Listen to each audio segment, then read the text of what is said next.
একসময় সফটওয়্যার বানানো মানেই ছিল জটিল সব কোডিংয়ের মারপ্যাচ। কিন্তু আজ আমরা এমন একটা দারুণ ব্যাপার নিয়ে আলোচনা করব যা পুরো গেমটাই বদলে দিয়েছে। আজকের এই বিশ্লেষণে আমরা দেখব কিভাবে ভাইব কোডিং বা ভাইব কোডিংয়ের জাদুতে স্রেভ একটা সাধারণ কাগজের স্কেচ থেকে আস্ত একটা অ্যাপ্লিকেশন তৈরি করে ফেলা যায়। পুরো প্রক্রিয়াটা পরিষ্কার করার জন্য আমরা 5টি ধাপে এগোব। অ্যাপ্লিকেশনের গঠনতন্ত্র, আইডিয়াকে কোডে রূপান্তর করা, ভাইব কোডিংয়ের মূল প্রক্রিয়া, ডেটাবেস ও এপিআই ইন্টিগ্রেশন এবং সবশেষে তৈরি করা অ্যাপটাকে সারা বিশ্বে ডিপ্লয় করা। প্রথমেই আসা যাক অ্যাপ্লিকেশনের গঠনতন্ত্র বা একটা অ্যাপের মূল ভিতে। যে কোনো অ্যাপের সবচেয়ে বেসিক জিনিসটা হলো HTML। এটাকে একটা কঙ্কালের সাথে তুলনা করা যায়। মানুষের শরীরের কঙ্কাল যেমন একটা শক্ত কাঠামো দেয়, HTMLও ঠিক সেভাবেই অ্যাপের কাঠামো ধরে রাখে। কোথায় টেক্সট বসবে, কোথায় ছবি বা বাটন থাকবে, সবকিছুই কঙ্কালটাই ঠিক করে দেয়। কঙ্কাল তো হলো, এবার তাতে একটু রূপ দেয়া যাক। এখানেই আসে CSS। HTML যদি কঙ্কাল হয়, CSS হলো তার গায়ের চমৎকার সব পোশাক আর সাজসজ্জা। অ্যাপটা দেখতে কতটা সুন্দর হবে, কালার কি হবে, ফন্ট কেমন দেখাবে, এই পুরো স্টাইলিংয়ের কাজটাই করে CSS। আর সবচেয়ে ইন্টারেস্টিং পার্টটা হলো জাভাস্ক্রিপ্ট। এটা হলো অ্যাপের মস্তিষ্ক আর পেশি। ধরুন একটা বাটনে ক্লিক করার পর স্ক্রিনে দারুণ একটা পপ আপ চলে এলো। এই যে ইন্টারঅ্যাকশন, এটা জাভাস্ক্রিপ্টেরই কাজ। এর আবার একটা খুব কড়া নিয়মের ভার্সন আছে, যাকে বলে টাইপস্ক্রিপ্ট। মূলত এগুলোই একটা স্থির অ্যাপের ভেতর প্রাণ বা ইন্টারঅ্যাক্টিভিটি ঢেলে দেয়। এই সব কিছু মিলে তৈরি হয় ইউজার ইন্টারফেস বা UI। খুব সহজ কথায়, স্ক্রিনে যা কিছু দেখা যায় আর যা কিছুতে ক্লিক বা টাচ করা যায়, মেনু, বাটন, টেক্সট, সবই UI। একটা অ্যাপ চালানো যদি খুব ইজি হয়, ভেতরে ঘোরাঘুরি করতে কোনো সমস্যা না হয়, তাহলে বুঝতে হবে সেটার UI একদম ফাটাফাটি। এবার আসা যাক এপিআই এর দুনিয়ায়। এটাকে একজন ডিজিটাল ওয়েটার হিসেবে ভাবা যেতে পারে। একটা অ্যাপ তো আর দুনিয়ার সব তথ্য নিজে নিয়ে বসে থাকে না, তার বাইরের তথ্যের দরকার হয়।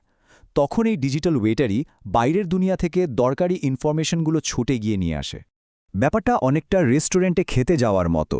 অ্যাপ এখানে কাস্টমার, সে এপিআই নামের ওয়েটারকে তার চাহিদার কথা বলে। ওয়েটার তখন সোজা কিচেনে, মানে কোনো এক্সটার্নাল সার্ভিসে যায়।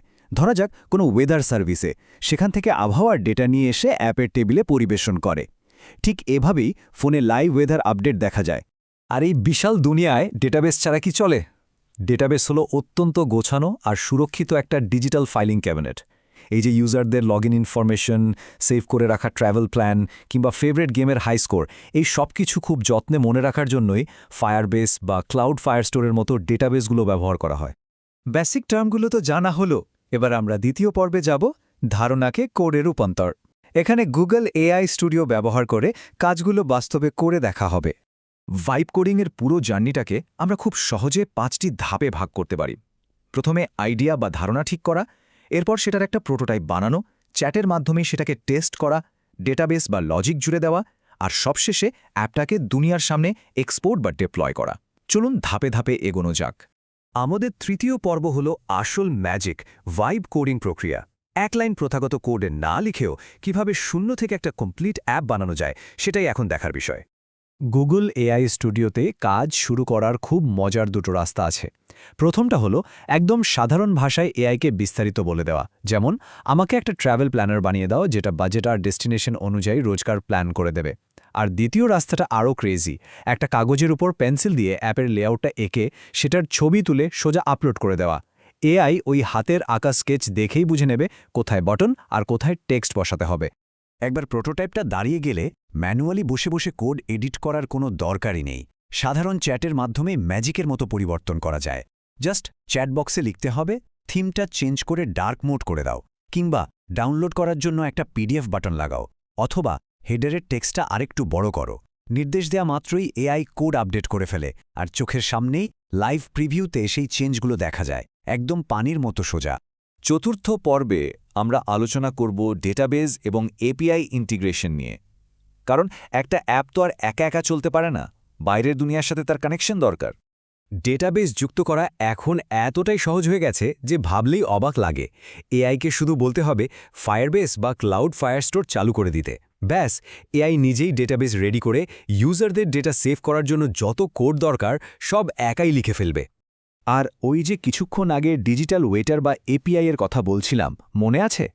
এআই খুব সহজেই বাইরের এসব এপিআইয়ের সাথে কানেক্ট করতে পারে। এর ফলে লাইভ আবহাওয়া থেকে শুরু করে শেয়ার বাজারের একদম লেটেস্ট প্রাইস সবকিছু সরাসরি অ্যাপের ইন্টারফেসে চলে আসে, কোনো রকম ঘাম না ঝরিয়েই।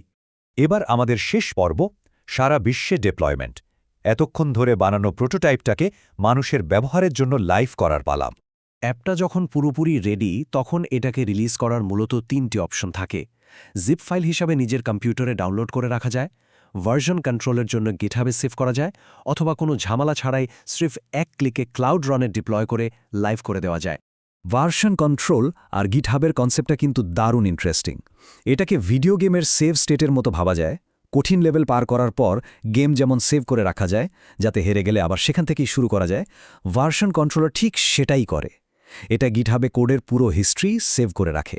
কোনো নতুন আপডেটে যদি সমস্যা হয়, চিন্তার কিছু নেই, এক ক্লিকেই আগের একদম পারফেক্ট অবস্থায় ফিরে যাওয়া যায়। সফটওয়্যার রিলিজ করার আগে কন্টেনারাইজ নামের একটা পদ্ধতি ব্যবহার করা হয়। ব্যাপারটা হলো, আস্ত একটা বাড়ি যদি অন্য জায়গায় নিতে হয়, সবচেয়ে ভালো উপায় কি? সবকিছু একটা বড় স্ট্যান্ডার্ড শিপিং কন্টেনারে ভরে ফেলা, তাই না? সফটওয়্যারের ক্ষেত্রেও ঠিক তাই। অ্যাপ আর তার যাবতীয় ফাইলপত্র একটা সুন্দর ডিজিটাল বাক্সে প্যাক করে ফেলা হয়। এতে করে অ্যাপটা পৃথিবীর যে সার্ভারেই রাখা হোক না কেন, একদম মাখনের মতো চলবে। আর এই ডিজিটাল শিপিং কন্টেইনারটাকে লাইভ করার জন্যই গুগল ক্লাউড রান ব্যবহার করা হয়। এক ক্লিকে ডিপ্লয় করলেই ক্লাউড রান কন্টেইনারটাকে গুগলের সুপার পাওয়ারফুল সার্ভারে পাঠিয়ে দেয়, আর চোখের পলকেই তৈরি হয়ে যায় একটা পাবলিক ইউআরএল, যা নিমেষেই যে কারোর সাথে শেয়ার করা যায়। আজকের এই আলোচনার সবচেয়ে রোমাঞ্চকর দিকটা হলো এর অসীম সম্ভাবনা। অ্যাপ বানানোর সেই পুরনো টেকনিক্যাল পাহাড়গুলো আজ পুরোপুরি ধূলিসাৎ হয়ে গেছে। একবার চিন্তা করে দেখুন তো, পৃথিবীটা কেমন হবে যখন যে কেউ, যার মাথায় স্রেফ একটা দারুণ আইডিয়া আছে আর হাতে একটা পেন্সিলের স্কেচ আছে, সে রাতারাতি জটিল সব সফটওয়্যার তৈরি করে ফেলতে পারবে। সেই অবিশ্বাস্য ভবিষ্যতের দরজা কিন্তু এখনই খুলে গেছে।